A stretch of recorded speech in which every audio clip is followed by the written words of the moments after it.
La mejor decisión estando informado. Zona Libre, con la conducción de Fer AG.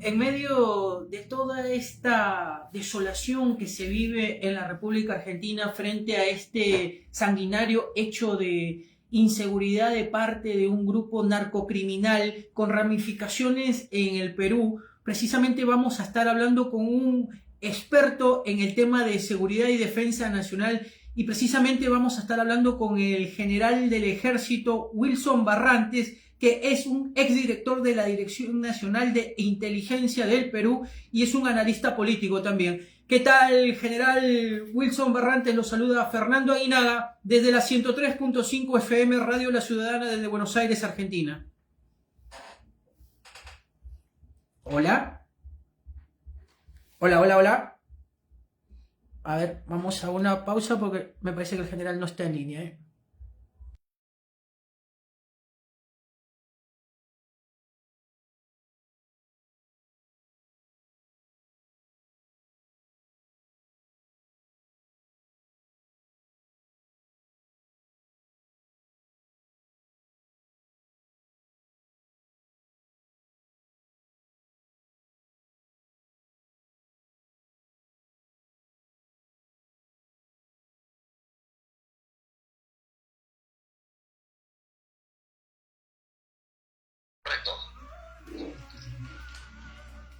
Ahí recuperamos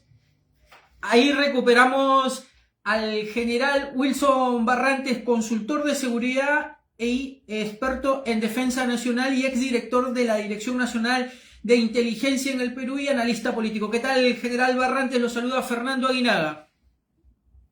¿Qué tal, Fernando? Muy buenos días y como siempre un gusto saludarte y por tu intermedio a toda la audiencia que en este momento nos escuchan desde Argentina y también por internet a los peruanos que nos van a entender de lo que vamos a hablar. Muchísimas gracias, general. General, usted como un hombre, un exdirector de la Dirección Nacional de Inteligencia en el Perú, acá en la República Argentina se ha dado un hecho inédito, desde el punto de vista malo, por así decirlo, ¿no? Que una ramificación de un grupo narcocriminal desmembró a 4 jóvenes por el robo de una droga. ¿Cómo se encuentra el narcotráfico en este momento en el Perú? ¿Cómo es el combate que le están dando desde el Estado a estas organizaciones narcocriminales que se están ramificando en América Latina y específicamente en la República Argentina? Mire, primero hay que precisar que la criminalidad organizada se han transnacionalizado. O sea, aquí han llegado venezolanos, los venezolanos se han injertado con los peruanos están en Argentina, en Bolivia, Paraguay, Brasil, en Colombia, es decir, y en Europa. Y así viceversa, las bandas organizadas, las organizaciones criminales están de uno u otro lado, no tienen frontera.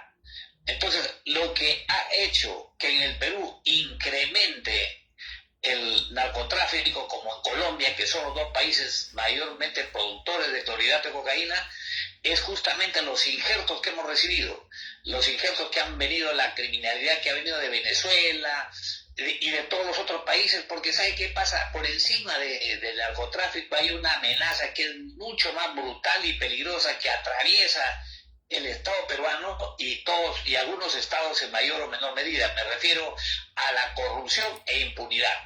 Entonces, el Perú es un país que en los últimos 25 años la corrupción e impunidad ha crecido tremendamente, y al haber crecido la corrupción e impunidad, todas las organizaciones transnacionales que vienen al Perú indudablemente encuentran el caldo de cultivo perfecto, porque aquí no los agarran a nadie. Y la prueba de que no agarran a nadie la tengo que decir con un ejemplo.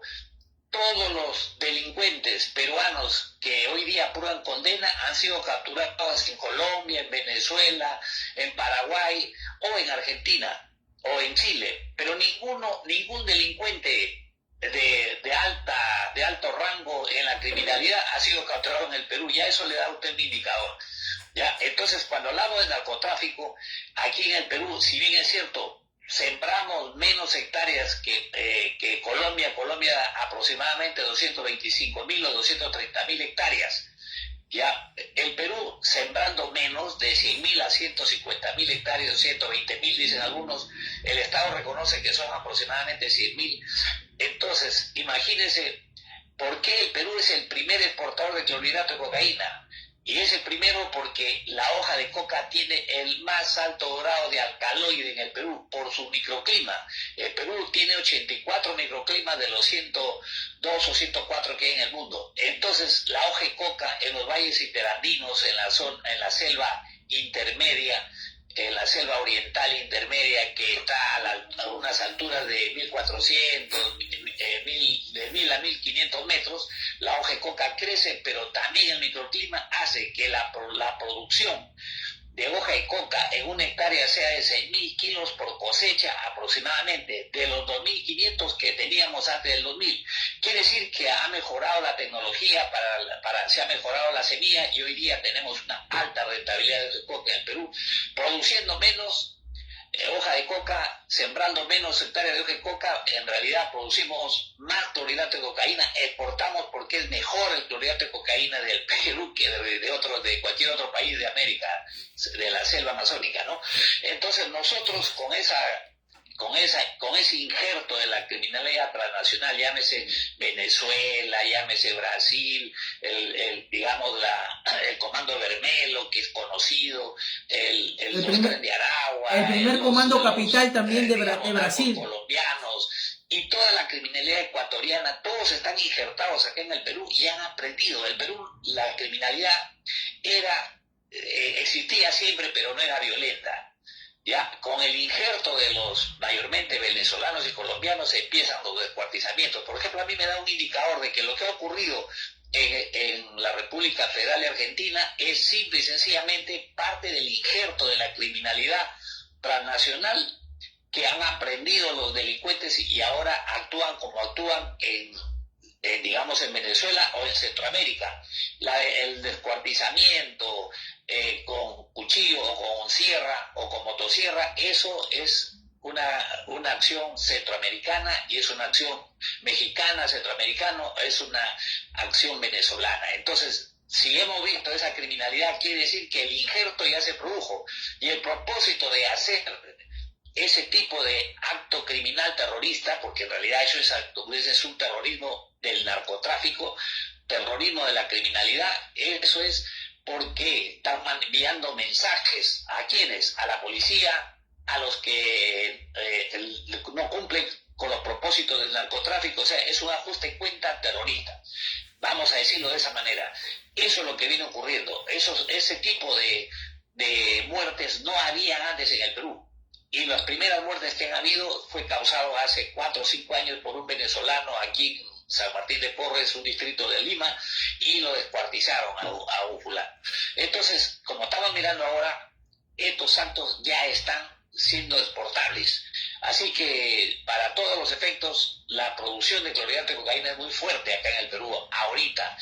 Y las capturas, mire, le decía el caso Colombia produce más hoja de coca, tiene, digamos, producción mayor de clorhidrato de cocaína, pero la cantidad que se decomisa, tanto de hoja de coca como de clorhidrato, lo hace ser inferior al Perú. El Perú produciendo menos, ya, con las 4 cosechas al año son 24.000 kilos. Voy a ponerle una cifra aproximada. En un hectárea usted puede sacar 100 kilos de clorhidrato de cocaína. Así le pusimos que 240 kilos de hoja de coca le producen 1 kilo de clorhidrato de cocaína. Entonces, si tenemos 24.000, por una simple división tenemos ya aproximadamente 100 kilos de clorhidrato de cocaína. Es una brutalidad. Entonces, eso nos hace, digamos, que la criminalidad injertada que hay acá, al transnacionalizarse, tenga esa consecuencia que estamos mirando. Lógicamente que el narcotráfico ya no es la panacea para la organización criminal ahora. ¿Sabe cuál es? El tráfico de oro. Porque un kilo de oro aproximadamente cuesta $100.000 a más.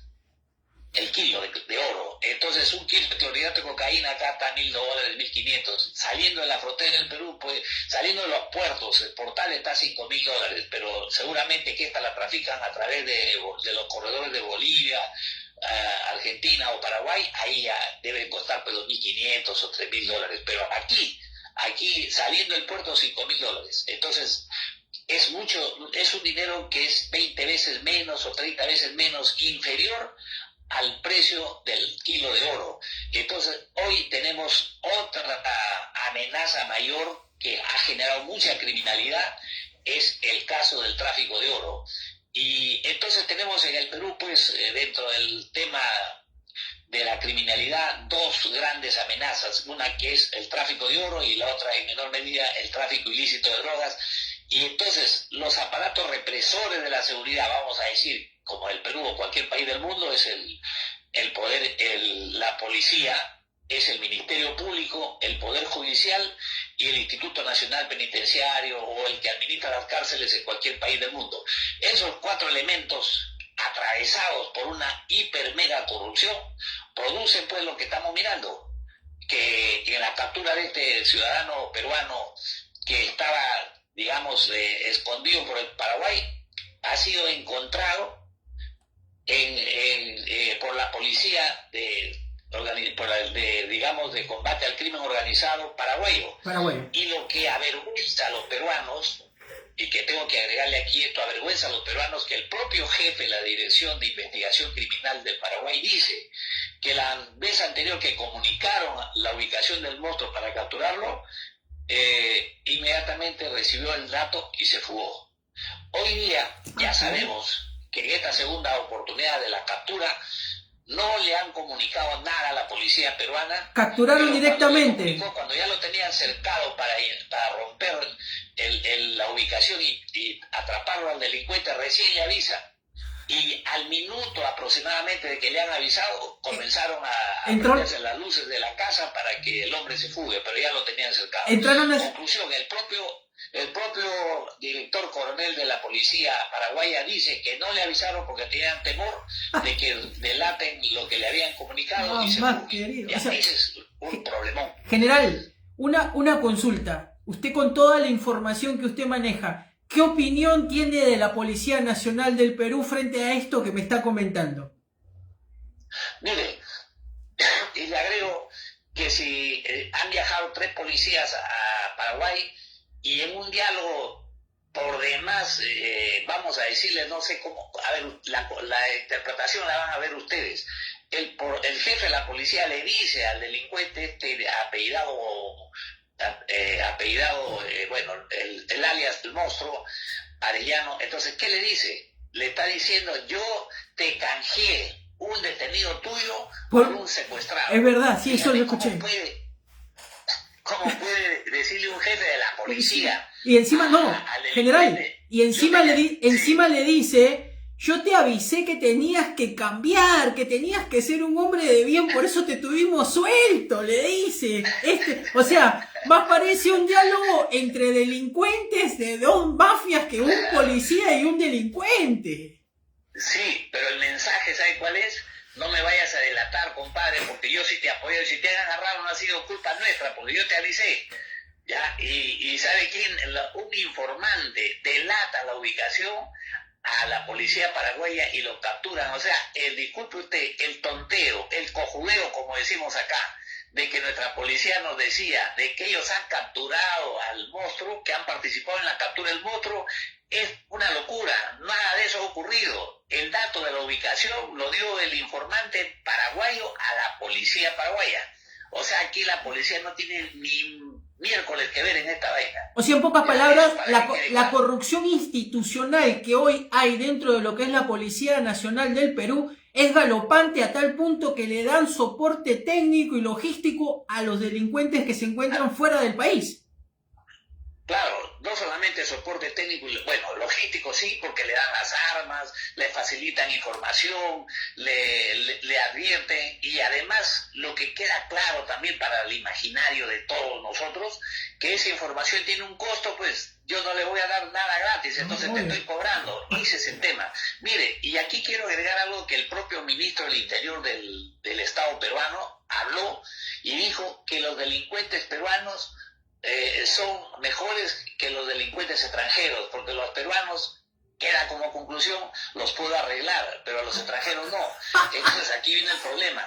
Si yo te he arreglado y tú te has escapado y te han capturado, no tengo nada que ver, por si acaso ya cumplí contigo, no me vayas a echar. Ese es el mensaje. No me vayas a delatar. Fue un mensaje encubierto.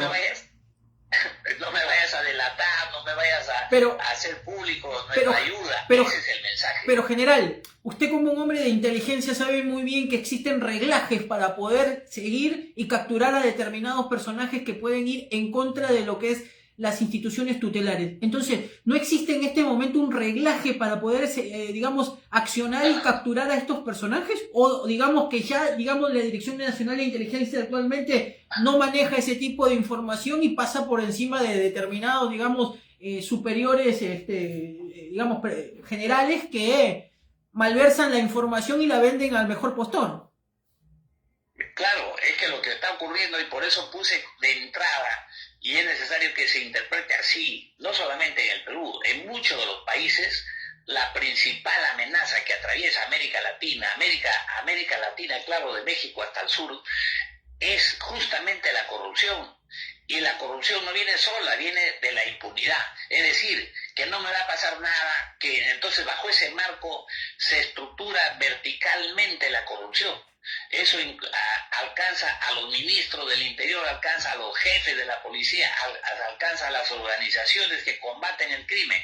Y justamente lo que llama la atención, que algunos alátares de la propia policía, que están fuera ya en retiro, comenzaron a hablar felicitaciones a la Dirección de Investigación Criminal del Perú porque ya capturaron al monstruo. Y no tiene que ver, disculpe usted, ni miércoles en ese tema. Totalmente. No tenemos nada que ver, pero los propios elementos policiales que han ocupado cargos, que han sido ministros, que han sido funcionarios de alto nivel de la policía, que han sido policías en situación ya de retiro ahora con los más altos grados, salen a defender a la investigación criminal del Perú, diciendo que es la mejor que hay.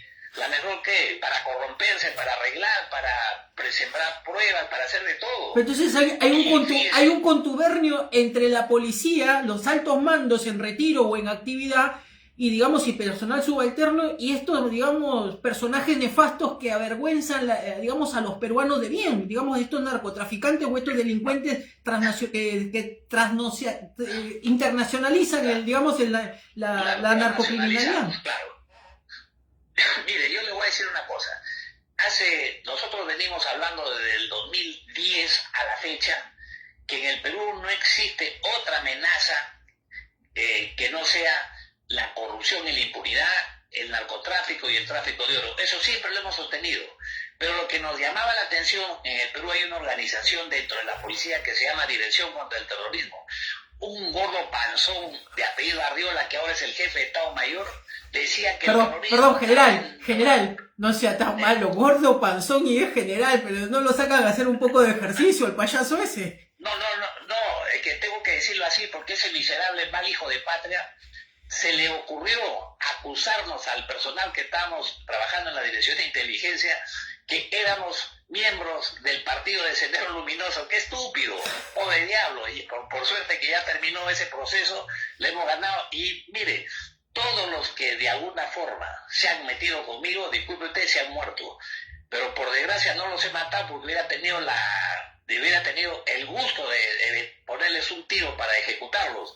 Pero no he tenido que hacer eso porque el arquitecto hace justicia. Y a toititos se han muerto, otros se han ido a la cárcel. Muy fuerte. Y el gordo panzón debe ser igual. Muy fuerte. Mi general, muy fuerte lo que está diciendo, muy fuerte. No, yo, escúcheme, lo que estoy hablando hablando, lo digo normalmente, por si acaso. No, comprendo. Aparte conozco su currículum y sé la honorabilidad como un hombre del ejército, un general que ha llevado el combate de determinados personajes nefastos, tanto dentro de las Fuerzas Armadas como de las Fuerzas Policiales, que avergüenzan el uniforme en el Perú y de los buenos oficiales que hay. Claro, mire, lo que aquí tenemos que dejar salvado, yo he ayudado a muchos muchachos a prepararlos para ingresar al ejército, a la policía. Los he apoyado porque conozco que son personajes de bien, que tienen los padres, conozco a los padres y conozco a los muchachos, algunos han sido licenciados, soldados, licenciados, y yo aún así creo que son buenas personas. Hay muy buenos ciudadanos que han ingresado a las filas de la policía, pero no puedo decir de que la corrupción está en la cabeza. Cuando un pescado se pudre por la cabeza. Entonces es necesario hacer ya una reforma policial. Por lo menos el 50% del efectivo de nuestra policía debe irse a la calle. Y si es por omisión o por lo que fuera, no interesa. Se tendrá que invertir, pero hay que hacer una limpieza total a todos estos malnacidos ciudadanos de la patria que se han dedicado a traficar con el delito. ¿Y sabe por qué lo digo con indignación? Porque aquí en Lima, de lo que va del año pasado y esta fecha a hoy, ya han matado a más de 80 choferes que extorsionaban a las empresas, y a los choferes de los ómnibus los han ejecutado en la calle con este equipo de sicarios que los matan para recibir dinero. O sea, en una sola línea son extorsionados por 2 o 3 bandas. Entonces se dan cuenta, o sea, todo el mundo está trabajando para la delincuencia común. Y yo creo, y me cuesta creer, pero creo, y disculpen que me puede equivocar, presumo totalmente que ahí está metido la policía en contubernio con estos malos delincuentes, malos ciudadanos, y la respuesta está en lo que digo. ¿Por qué? Porque cuando llega usted a denunciar, decía un propio coronel abogado de una empresa de transporte, que es abogado encima y coronel en retiro, que tan pronto salía de la comisaría, en tiempo real, el extorsionador le enviaba la foto de espalda del policía y del empresario que salían de una comisaría y le envían el mensaje: te dijimos que no denuncies. ¿Se dan cuenta? O sea, si a espaldas quiere decir que ha sido tomado de afuera, de afuera de la comisaría, claro, de adentro de la comisaría, de la comisaría de afuera. Entonces, ahí ya no hay nada que hacer. Si un miembro de la policía dice que la corrupción es parte de los altos mandos o de los mandos o los que dirigen o de los generales, coroneles, ya pues ¿qué podemos decir nosotros? Solamente en virtud de lo que vemos, digo, la responsabilidad es por acción o por omisión. Ya, aquí no hay que, no, yo no soy, y si él es testigo de eso, debe denunciar.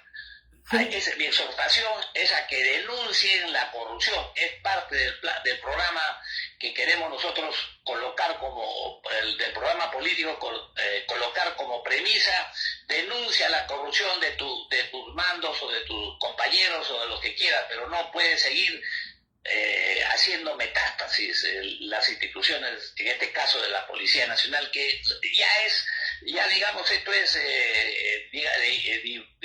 manejado en todos los medios y en todos los lugares, y es vox populi de que la corrupción ha tocado fondo en nuestra Policía Nacional. De repente hay buenos policías, General, sí conozco buenos policías que se han quedado poco tiempo en la institución. General, precisamente a ese punto yo quería llegar. Usted, como un hombre de experiencia, un hombre que ha combatido Sendero Luminoso, un hombre que ha estado en el frente de batalla combatiendo estos movimientos terroristas insurgentes que han causado mucho dolor en el Perú, ¿cuál es la historia que dejó, Sendero Luminoso o la lucha armada en la sociedad peruana? ¿Qué consecuencias dejó este conflicto sobre la sociedad peruana?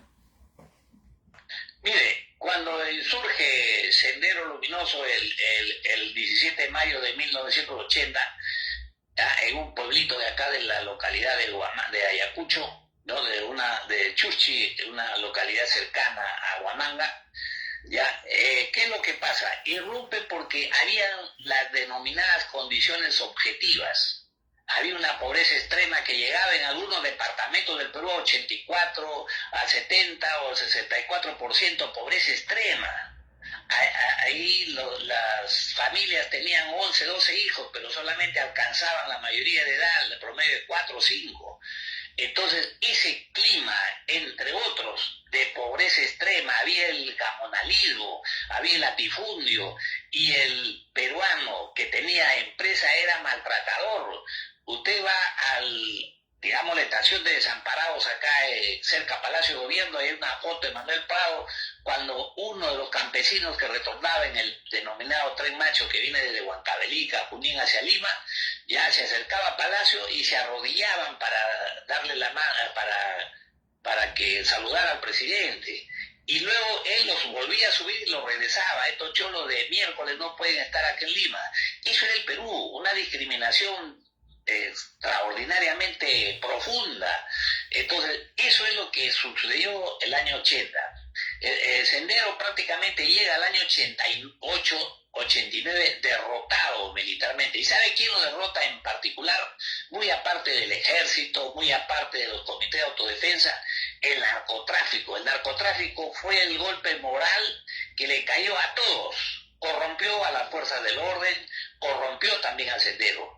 Y ahí, cuando corrompen a una organización, sea, como le digo, de derecha o de izquierda, ya hemos perdido la batalla. Entonces Sendero comienza a perder la batalla y el 92 ya estaba muerto, digamos, en este caso, Sendero Luminoso. O sea, el tema es que Sendero sí logró hacer un cambio en esta sociedad. Han habido cambios positivos. El Perú ha comenzado a crecer, pero de lo que no nos hemos deshecho es de la corrupción. Y tal es así que ha habido varios momentos de autocrítica de algunos miembros de Sendero que lo han hecho de forma abierta. Y bueno, pues ellos han querido ingresar a la vida política bajo su formación de partidos, Movadef y de todo eso. Nosotros siempre hemos buscado, mire, y hemos tomado la experiencia brasilera. Brasil tuvo guerra popular, que es de público conocimiento de Latinoamérica y de las organizaciones políticas de los países. Una guerra popular muy fuerte, porque fue maoísmo y guerra popular, de donde está Dilma Rousseff y otros más que estuvieron presos. Pero el gobierno de ese entonces se dio cuenta que era necesario buscar una solución política al problema. Y ellos promovieron una suerte de amnistía general para todos, y les concedieron terrenos y les daban semillas para que siembren soya, les pusieron carretera, caminos, mercado, les pusieron centro de salud, escuelas, y filmaron y fueron reparados. Pero acá los pendencieros del Perú, la derecha bruta, digamos, termocéfala, dice, no, todo es Sendero. Entonces, así pues ningún país va a cambiar. O sea, el único país que en donde la derecha es termocéfala, arribista, y una serie... Mire, y yo le cuento algo. General. A mí me iban a emboscar en el río Armas, en la zona alta de Arequipa. ¿Y de dónde venían? De una mina que se llama Orcopampa. Me iban a desaparecer, digamos, ¿no? Y en Orcopampa, ¿quién eran los accionistas y dueños de Orcopampa? Tudela, padre, y Tudela, hijo, era el vicepresidente de la República. Así que no me joroben, pues, acá, o sea, con lo que le abastecían a medicinas, uniforme, ropa, alimentos y dinero, iban a matar al comandante que estaba dando seguridad, que era yo en ese entonces. ¿Se dan cuenta? Entonces acá no nos rasguemos la vestidura de estos hijos, malos hijos de patria, aduciendo que hemos combatido el terrorismo, cuando el terrorismo, señor, el terrorismo se ha ido disuadiendo en el camino, el terrorismo ideológico se ha ido disuadiendo en el camino porque las circunstancias cambian. ¿Ya? Entonces, hoy en día la mayor amenaza es la criminalidad terrorista. Por eso que nosotros hemos pedido derogar la ley del terrorismo que hay aquí en el Perú. ¿Por qué? Porque es un terrorismo político, porque dice que es para tomar el poder. Yo pregunto, el delincuente criminal que lo han capturado los paraguayos en el Paraguay, ¿él quiere tomar el poder? No. Ellos lo que quieren es dinero. Y han habido varias organizaciones que las han capturado acá. ¿Y qué cosa tenían? Dinero. Ellos tienen dinero, o sea, aquí no confundamos al Perú de que la Dirección contra el Terrorismo del Perú va a combatir a las organizaciones criminales, nada, a ellos hay que combatirlo más bien desactivándolo y dar una nueva ley para la criminalidad terrorista, que es muy diferente, porque como lo que me está contando de Argentina, donde le han decapitado, le han cercenado a la gente, les han desmembrado todos sus miembros, eso es terrorismo. Y ese terrorismo, los que lo hayan hecho no van a querer tomar el poder, porque acá todo lo que es terrorismo es sinónimo de Sendero Luminoso y de MRTA para los descerebrados mentales de la DIRCOTE, ¿me entiende? Y de la Policía Nacional. Del panzón que dice usted, del panzón que está ahora en el comando conjunto de ¿cómo se llama? De la policía. Exactamente, ese panzón que funge de general y habla como locutor de pueblo alejado de la patria, ¿no? Porque lamentablemente esos pueblos la gente habla. Hay que mandarlo a hacer un poco de ejercicio porque debe estar muy burocratizado digamos, en la computadora, ¿no? Porque debe estar medio complejo el tema. Sí. Disculpe que hable esos términos. No hay problema, general. Fuertes, pero se necesita decir las cosas como son. ¿Por qué? Porque vamos a enfrentar un proceso electoral en 2026, mi estimado amigo. Y en 2026 necesitamos gente que quiera cambiar esto. Que quiera, o sea, yo digo, quiero cambiar la Constitución, pese a que ya la han cambiado en su 50% más o menos de artículos, pero lo que no cambian ni tocan es el capítulo económico, donde el capítulo económico es el capítulo más liberal del mundo. ¿Cómo es posible, por ejemplo? General, perdón por interrumpirlo, general. Es la primera vez que escucho un general del ejército del Perú hablar de la manera tan ética, así, o sea, hablando bien, ¿no? De la derecha. O sea, digamos, ¿de qué espacio político se consideraría o en qué, digamos, de izquierda se consideraría usted o progresista? No, mire, yo me considero un soldado patriota, que lo que busca es justicia, y que lo que busca es darle seguridad a su pueblo. Yo no me identifico ni con la izquierda ni con la derecha, sino que estos descerebrados mentales, animales con uniforme, termocéfalos, creen que porque uno defiende a los intereses de la patria, no es comunista. Claro. Aquí, por eso es que yo he grabado un TikTok donde el propio hermano de la termocéfala fujimorista, Keiko Fujimori, el hermano que fue vejado, expulsado de su partido, dice que el fujimorismo es una organización criminal donde si no estás con ellos, estás en contra. ¿Y qué hacen después para estar en contra? Te terruquean y te dicen corrupto. Eso lo dice Kenji Fujimori. Y yo le he puesto eso en el último TikTok que hemos grabado hace 2 o 3 días a propósito de la tratada de sacar a la fiscal de la Nación, Delia Espinosa. Pongo esa entrada del TikTok que he formulado 2 TikTok y que han tenido una buena acogida hace 3 días, 2 días, creo que está más de 200,000 visualizaciones cada uno. Entonces eso prueba de que la gente sí quiere cambio, ¿ya? Y cuando decimos sí, yo sí creo que hay que cambiar la Constitución putrefacta que fue formulada entre gallos y medianoches en el año 93, hay que cambiarla. ¿Y por qué hay que cambiarla? Porque hay que cambiar ese capítulo económico para beneficiar al Perú. ¿En qué sentido? General, usted el año 93, ¿sí? ¿Qué grado tenía? Cuando llegó Fujimori el año 91, yo era comandante, 90 era comandante. Usted no firmó ningún acta de sujeción, ¿no? Mire, nosotros, todos los militares que nos llevaban, si usted no firmaba, lo mandaban a su casa. Y si usted se va a su casa con menos de 25 años de servicio, entonces usted está fregado. Claro. ¿Me entiende? Sí, pero sí, sí lo hemos combatido. Yo fui expatriado por el fujimorismo el año 2000, me mandaron al Brasil con $1,500 mensuales. Usted que está en el extranjero, ¿quién vive con $1,500 mensuales?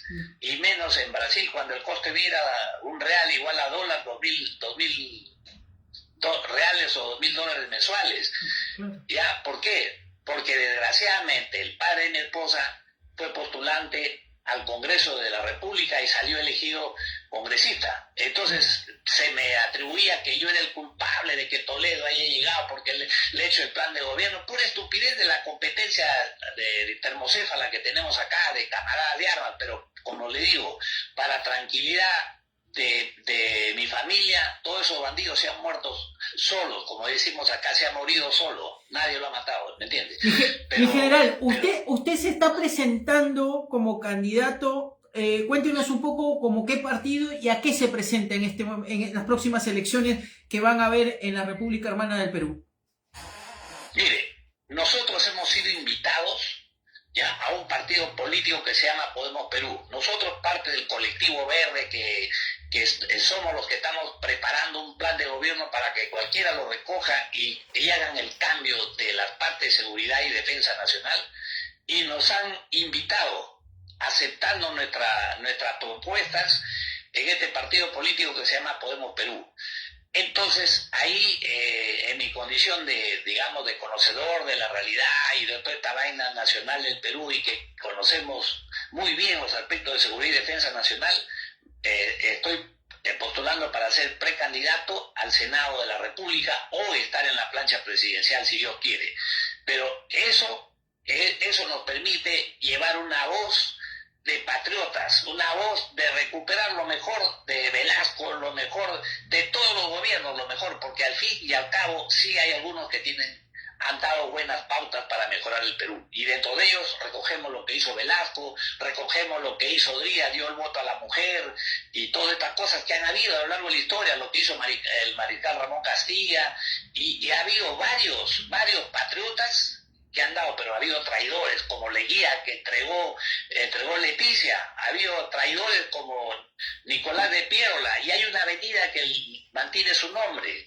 Qué ridiculez, el hombre que desactivó los 2/3 del ejército del año en el gobierno de Balta, que era ministro de Economía, y por supuesto no compró ni pagó los 2 monitores que en ese momento eran, como decir, el non plus ultra de la navegación.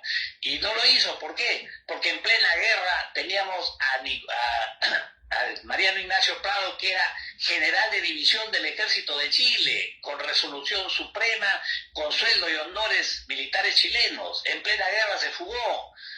Que dice que fue a comprar armas, falso, se fue a Colombia. Y el otro bandido de Nicolás de Piérola, que y ambos, Nicolás de Piérola y Ignacio Prado Mariano, pues manejaron un hospital en Santiago para los chilenos que regresaban de la guerra. Imagínense, eso nos revuelve el alma, porque hemos tenido estos 2 miserables que cercenaron al Perú, y Iglesias, general también del ejército de esa época. Bueno, en esa época era el general el que con su dinero ponía 1000 hombres, ya te hacían general. Si ponías 700 te hacían coronel, y si ponías 400 o 300 te hacían comandante, porque no teníamos militares. Tal es así que el propio Bolognesi, estando en el retiro a los 63 años, se reincorpora nuevamente. Entonces, hemos tenido traidores en toda la historia. Leguía, después nos contaron que Tigüinza se fue a un acuerdo, y mentira, lo compraron los ecuatorianos aquí en una notaría de Lima. Hemos tenido el tráfico de armas en el gobierno de Fujimori, al final del gobierno de Fujimori, de 10.000 fusiles AKM. ¿A dónde? A las FARC, a la zona del Putumayo. Fueron lanzados en paracaídas utilizando las plataformas de lanzamiento de los Otomelara, que son material del ejército. Entonces, ¿qué nos van a contar, pues, mi estimado Fernando? Lo que ha ocurrido en Perú es una retafila de traiciones. General, y no queremos que eso se produzca. ¿Y qué opinión tiene usted del dictador en su momento, Morales Bermúdez? Mire, Morales Bermúdez es el felón más miserable que el ejército haya abortado al mundo. Es un aborto de la institución militar. Ese señor delincuente, condenado a cadena perpetua por la justicia italiana, por delito de lesa humanidad, por delito de lesa humanidad y la aplicación del Plan Cóndor. Y por violación de derechos humanos. Ese miserable, ese fue el culpable de que no hayamos recuperado Arica y Tarapacá. Y le digo con mucha pena y mucha lástima, nosotros salimos el 1 de enero del 75 como oficiales, y salí y me ubicaron frente a Putre, trabajando en las peores condiciones climatológicas, a la temperatura por debajo de 0, lluvia, muchos se enfermaron y quedamos ahí para nuestra artillería. apoye la incursión para recuperar Arica y Tarapacá. Y lamentablemente el 6 de agosto del año 75, que era el día que íbamos a iniciar la penetración hacia el sur, en mi caso por la parte alta, eso fue, digamos, frustrado por la felonía de Morales Bermúdez. Y que el año 2004, pasado 30 años, un cable desclasificado de la conversación de Pinochet con Kissinger, Pinochet le dice: voy a hacer un ataque preventivo a Kissinger y ahí ustedes nos apoyan. Y le dice Kissinger, le dice: no haga nada, general, ya arreglamos a los peruanos. Oiga, qué vergüenza, los arreglaron a Morales Bermúdez y su recua de generales. Pero general, su rebaño de así como almirantes, ¿ah? general, así como usted me estaba relatando, entonces es una vergüenza cómo se le rindieron honores a este felón como Morales Bermúdez, honores de Estado como presidente cuando falleció. Es una asquerosidad abominable. Este señor lo han debido cremar en el ostracismo y lanzarle sus cenizas ni siquiera a los perros. Ni siquiera para que sus cenizas, digamos, haga crecer algún árbol, sino hierba mala, nada más. Entonces, lamentablemente, aquí yo censuro la posición de William Zapata como congresista, que pidió 1 minuto de silencio por la muerte de Morales Bermúdez. El general William Zapata, ¿no? El general William Zapata. Sí, el congresista que fue presidente del Congreso también, sí. Desgraciadamente tuvo ese exabrupto que la historia lo va a censurar. Si mal no lo recuerdo, también fue uno de los comandos Chavín de Guantar, ¿no? Creo que fue, ¿o no? Sí, y también fue uno de los acusados en la masacre de Apomarca. Ah, de Apomarca, perdón. Ya. Entonces, lamentablemente, como le digo, este tema, si bien es cierto, acá se ha dado una serie de leyes para favorecer a mis camaradas de armas, porque también aquí la carne ha salido con hueso.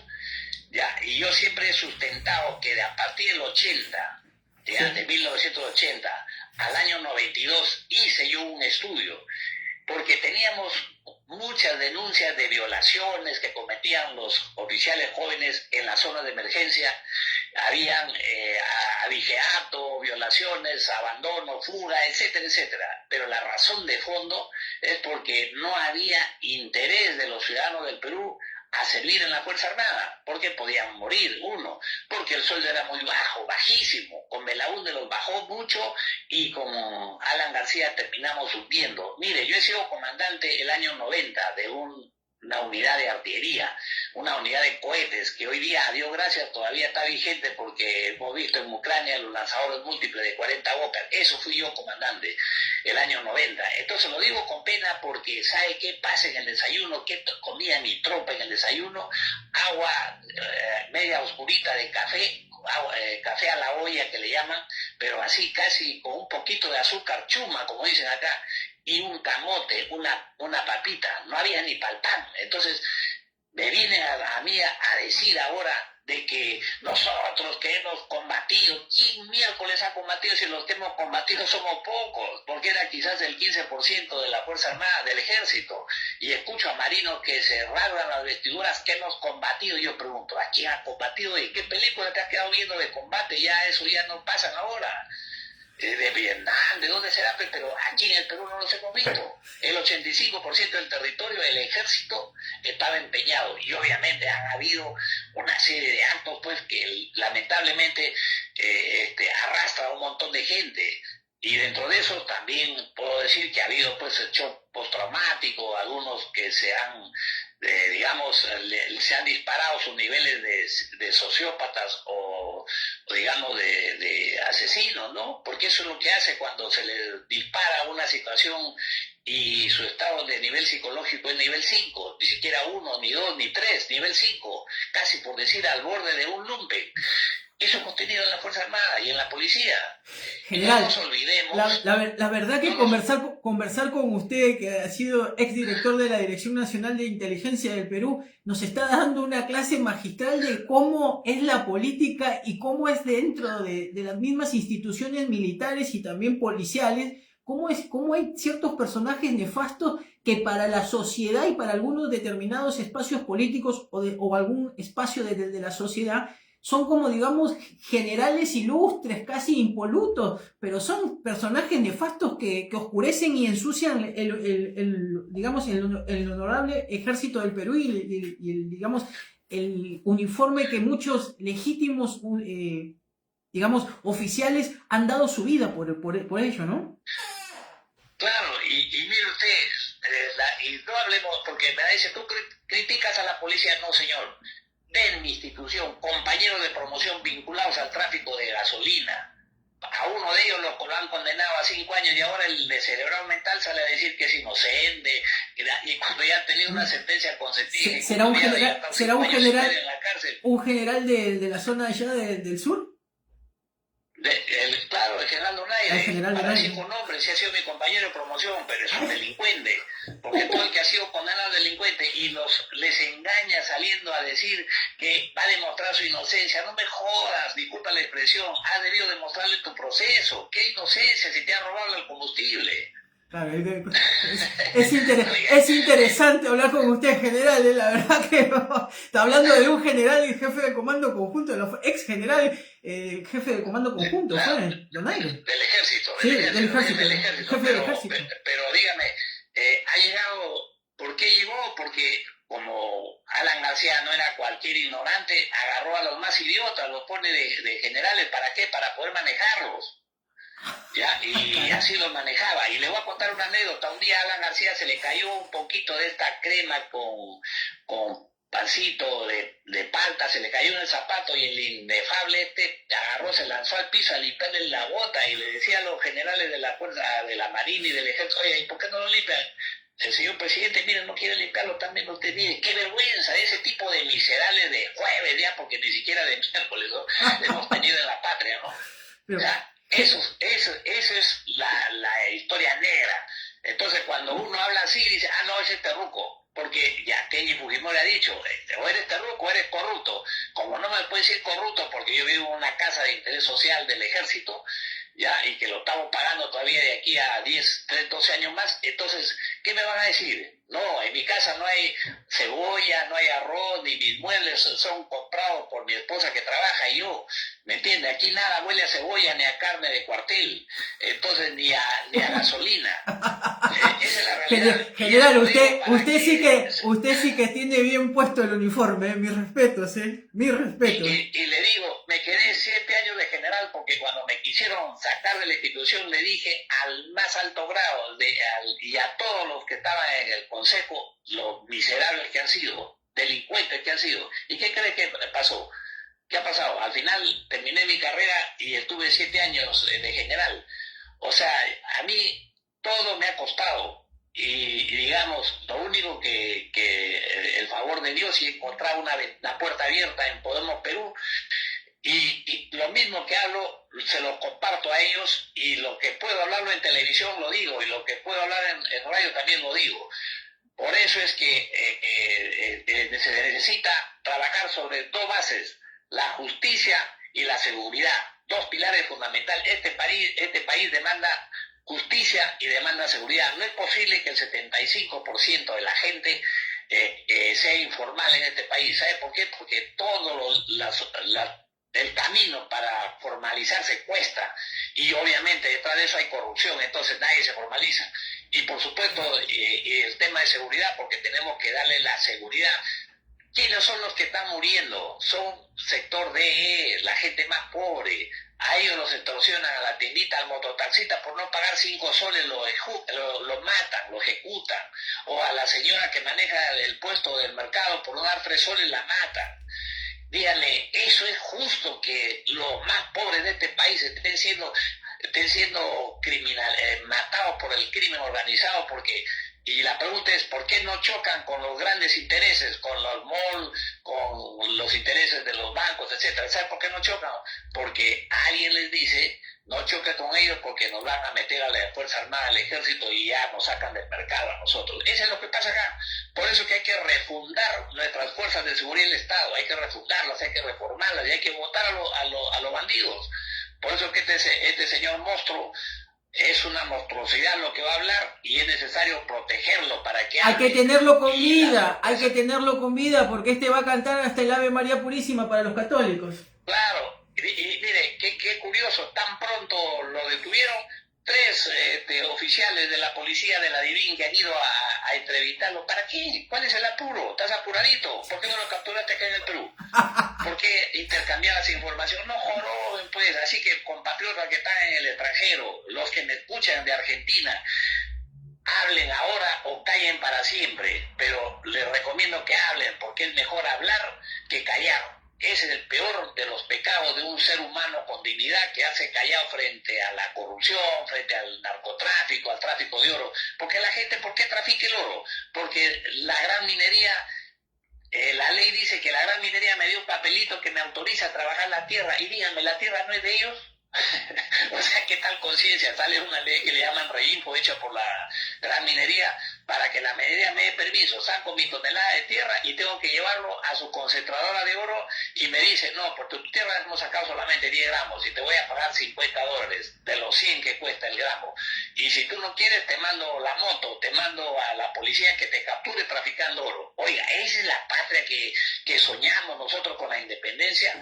Por eso que yo quisiera, ojalá que tenga usted a alguien en el Perú que se comunique conmigo. Hemos escrito el libro El Gatopardismo, que recién tenemos 2 o 3 meses de publicado, en donde decimos que todo el cuento de la independencia del Perú ha sido una gran mentira. No hubo la famosa batalla de Ayacucho. Eso fue un acuerdo entre los españoles y los independentistas. El más grande traidor que hemos tenido ha sido Bolívar. Y por supuesto que San Martín no se queda atrás. Ellos respondían a la logia inglesa y al final el Perú era el centro del poder mundial de acá de América Latina, porque era un país demasiado rico. Tenemos acá todo sobra, amigo, todo sobra, y usted como peruano lo reconoce. Yo como patriota que he caminado, ninguna región, si lo federalizamos, puede quedarse de hambre, porque tiene todos los recursos habidos y por haber. La maca más preciosa está en Junín, ahí a 4.000 metros de altura, un clima adecuado, y tenemos el producto más fácil para los varones a que se cuiden la próstata. Tenemos la hoja de coca maravillosa para hacer, digamos, harina de coca, para combatir la anemia del mundo. Entonces, ¿qué diablo no industrializamos nuestro país? No, hay que dejar que lo lleven nomás. ¿Por qué? Porque hay coima, porque se paga la corrupción, porque le estamos dando. Por eso hoy tenemos que al Cholo Castillo lo votaron, pues. Lo votaron porque se cumplían 30 años de los contratos ley y obviamente le suspendió. Hizo pagar a Roque Benavides, que debía más de 2.500 millones de soles, le hizo pagar. Entonces, cuando uno sale digamos, de lo convencional, entonces le dijeron que era terruco. Ese señor estaba en Perú Posible antes del partido de Toledo y decía que era terruco. Aquí la etiqueta es pero frecuente, y los desnutridos cerebrales, termocéfalos de nuestra policía, pues ni siquiera llega a nivel de ronda vecinal. Llega a un nivel de minusválidos cerebrales. General, usted muy fuerte sus expresiones. General, lo convoco para el próximo domingo a hablar sobre las propuestas que tiene usted como candidato, y una vez que se defina si usted va en la plancha presidencial o como candidato a senador, también poderlo archivarlo acá en el programa, para que usted se dirija a la colectividad peruana en el extranjero. ¿Cuáles son las propuestas que usted tiene y cuál es el proyecto que tiene para poder generar esa transformación que tanto el Perú necesita? Mire, mi estimado Fernando, solamente le voy a enumerar aquello que así nomás enumerar, y cómo lo vamos a hacer ya le explico. Acá no es posible, por ejemplo, de que nuestros compatriotas cuando vienen, he tenido familiares que llegan al Perú y se enferman, todos corremos a socorrerlos para llevarlo a un lugar que le puedan atender de la manera más simple. Entonces nosotros pensamos que el seguro integral de salud debe incluir a todos los peruanos del exterior, que son más de 3,5 millones de peruanos que hoy día están en el extranjero, y cuando vienen al Perú se encuentran con el drama de que aquí todo cuesta. Las clínicas le cuestan y el sistema integral de salud es una oportunidad para todos nuestros compatriotas. Yo lo he vivido. Y por supuesto que es de interés de todos los compatriotas, lo he vivido en la familia cuando ha llegado acá. Y por supuesto que no es posible que usted pague en estas agencias que trafican dinero, digamos como Western Union. O sea, usted tiene que pagar para enviar una ayuda, o tiene que, digamos, pagar cuando de allá me envían dinero acá. ¿Y sabe qué pasa? Nuestro Banco de la Nación debe estar en todas las embajadas, particularmente donde hay una masa de peruanos, para que envíen el dinero a través del banco a sus familias sin que tengan que pagar todo este tema, digamos, de tasa de que les imponen los bancos, unos más y otros menos. Entonces, eso le pongo dos de las ideas fuerzas que, aparte de las que, digamos, ustedes necesitan, hay mucho más, y para tanto para los peruanos en el extranjero, nosotros, digamos, aquí en el Perú, y son dos nombres importantes, acuérdense: justicia y seguridad. Seguridad y justicia para tener un buen desarrollo. Esa es la fórmula que estamos siendo aceptados en Podemos Perú. General Wilson Barrantes, muchísimas gracias por haberme permitido poderlo sacar al aire, y lo vamos a estar convocando próximamente para hablar sobre estos temas tan interesantes como es la situación y la coyuntura política y también cultural que se vive allá en la República Hermana del Perú.